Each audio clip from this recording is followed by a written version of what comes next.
Good day everyone. So welcome sa panibagong YouTube math tutorial natin. So today, ang i-discuss natin ay the maturity value of the compound interest o kung sa ibang libro kayo babase, yung maturity value ay tinatawag din na future value. Okay? Now, kung mapapansin natin dun sa baba, ang compounding period natin in terms of annually. So, hindi muna tayo magdi-discuss ng ibang compounding period bagkos magpo-focus lang tayo sa compounding period na annually. So, without further ado, let's start.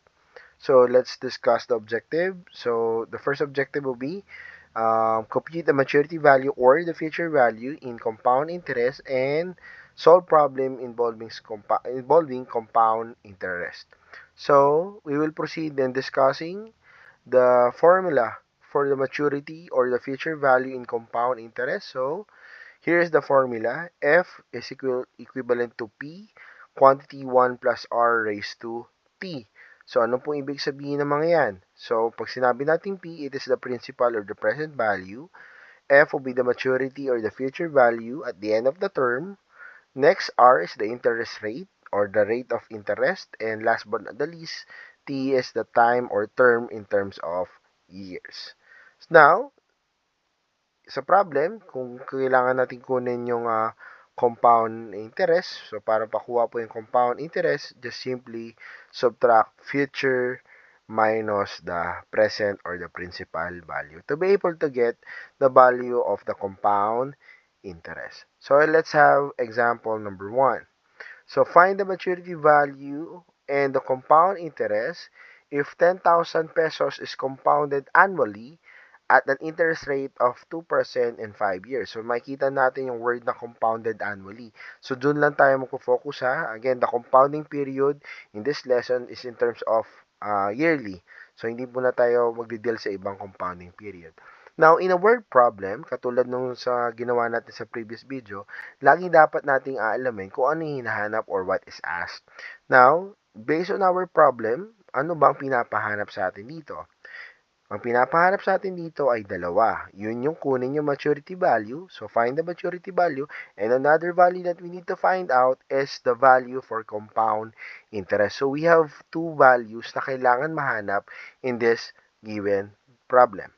Now, since alam natin o alam na natin kung anong pinapahanap or what is asked, next thing that we need to do is to write all the givens na makikita natin sa given problem. So, in our case, what are the givens? So, isa-isahin natin. So, the present value or the principal will be the 10,000.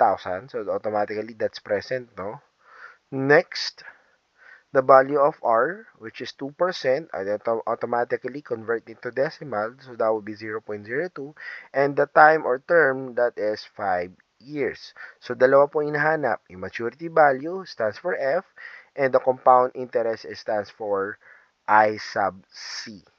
So, to solve this problem, unahin muna natin hanapin yung future value. So, to get the future value, so the formula that we have is F is equal to P quantity 1 plus R raised to T.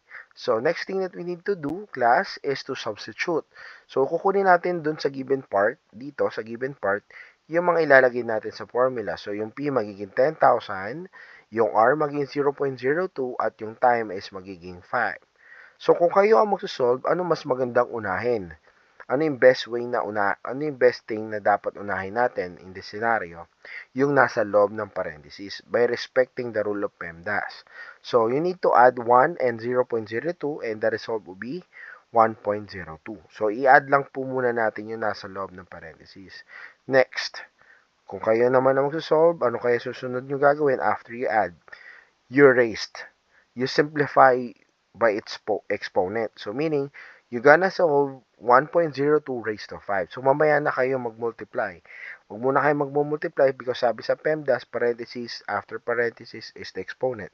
So, we need to deal with the exponent. So, I want you to type in or pindutin sa ating mga calculator what will be the value of 1.02 raised to 5. Sige po, try natin yan, no? 1.02 raised to 5, and if you're gonna plug in that one in your calculator, the result must be 1.10. No? Sana nakuha natin yung 1.10 40808032. So, pag nakuha nyo yan, meaning you are on the right track. And then next, after you simplify, after you raise it by 5, ano pong kailangan sunod gawin? I-multiply na sa 10,000. So, that's the right time i-multiply sa 10,000. So, 10,000 times the value of 1.02 raised to 5, that would be 11,040.808032. Now, sa math, highly recommended natin ay dapat naka-round up ito in the 2 decimal places. Meaning, kung kailangan i-round up, i-round up. Kung hindi na kailangan i-round up, we simply cancel the remaining decimal numbers. So, in our case, dalawa lang ang kukunin natin, which is 8 and 0. So, tingnan natin dito, no? 8 and 0 yan. So, titingnan natin yung sumunod sa pangalawang number, which is 8. Now, kapag 8 po ba ang kasunod ng ating number, mag-add po ba tayo ng 1 o hindi na po? Mag-add po tayo ng 1. So, remember, if the number is from 5 to 9, obligado tayo mag-round up.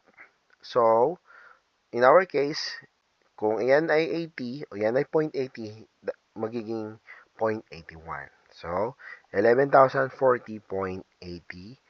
And take note, since tayo ay nasa word problem, you make sure that your final answer always na may unit yan. Hindi po pwedeng walang unit kasi pwede tayong magkamali lalo kapag stricto yung ating mga teacher sa loob ng klase. Kasi may mga teacher na hindi po kinoconsider ang tamang sagot kapag wala pong unit sa ating mga final answer. Next, we're done with finding the maturity value. You will proceed with the compound interest. And simply, to find the compound interest, just do future minus present. So, meaning you just simply subtract future to present. In our case, ano po yung future value natin? Kakasolve lang natin, which is 11,040.81. And you're gonna subtract that one in your present value, which is 10,000. And if gonna simplify those two numbers, and the result will be 1,040.81. And that would be your compound interest. So, those are your answer particular dito sa problem na to kung anong hinahanap. Yung blue one, that will be the maturity value, and the green one will be the compound interest. Okay?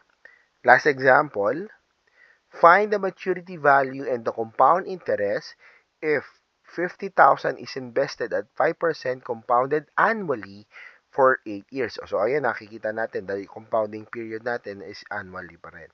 So, dalawa pa rin hinahanap, the maturity and the compound interest. So, after malaman natin kung ano po yung pinapahanap ng problem, next thing that we need to do is look for the givens on your problem. Isa-isahin natin. So, let's start with the value of present value, which is 50,000. Next thing that we need to find out is the value for your rate, and that is 5%. And convert into decimal, that would be 0.05. Next, the time or the term is in terms of 8 years. So we need to look for the future or the maturity. At the same time, you need to look for the compound interest. Okay? Next, solve for the maturity or the future value. So to solve for maturity value, we need to use the formula F is equal to P quantity 1 plus R raised to T. So, after that one, you need to substitute. So, lahat na nasa given, ilalagay na sa formula. So, yung P natin is magiging 50K, yung R ay magiging 0.05, at yung time ay magiging 8. So, same kanina, you deal with parenthesis first before you go with exponent. So, ang gagawin natin, simplify muna natin yung parenthesis. So, 1 plus 0.05, and the result will be 1.05 raised to 8. And katulad din natin sa ginawa natin kanina, before you multiply to 50,000, make sure na na-raise mo na yung value mo sa exponent na meron ka. So, we need to raise it into 8. So, 1.05 raised to 8. So, everyone, kindly do that one on your calculator. Press 1.05, hanapin yung button para sa exponent, and press 8. And I hope that you get the same answer with me, which is 1.47745544. So that would be the answer if you're gonna plug in 1.05 raised to 8. You're not done yet. Meron ka pa nakalimutan. You need to multiply your answer to 50,000 pesos. And the result would be 73,872.77. Bakit po tayo hindi nag-round up?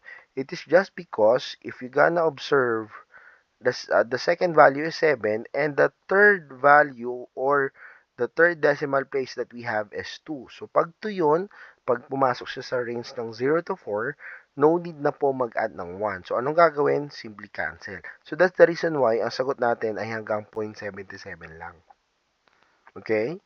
Again, kailangan makuha ninyo yung tamang sagot.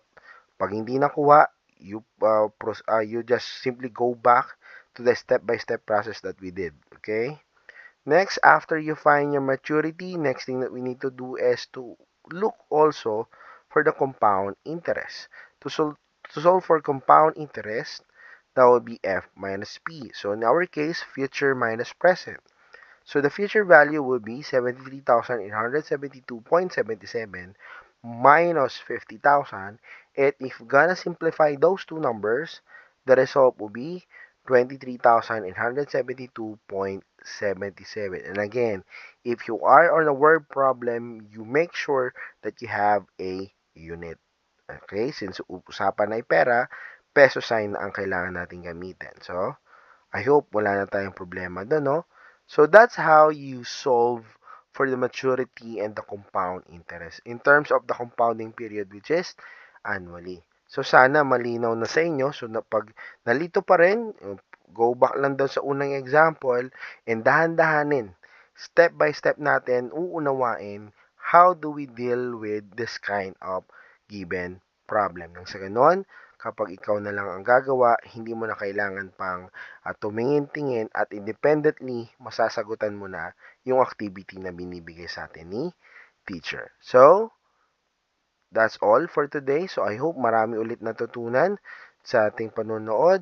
Yun lamang. Maraming salamat. Huwag natin kakalimutan mag-subscribe. I-share din sa kapwa mag-aaral nang sa ganun ay pati sila ay maabot ng gantong video nang sa ganon kapag ito na ang lesson ninyo ay tsak matututunan na po natin yung paghanap ng future value or maturity value ng compound interest in terms of the compounding period which is annually. So, muli, this is Maturo. Thank you and God bless.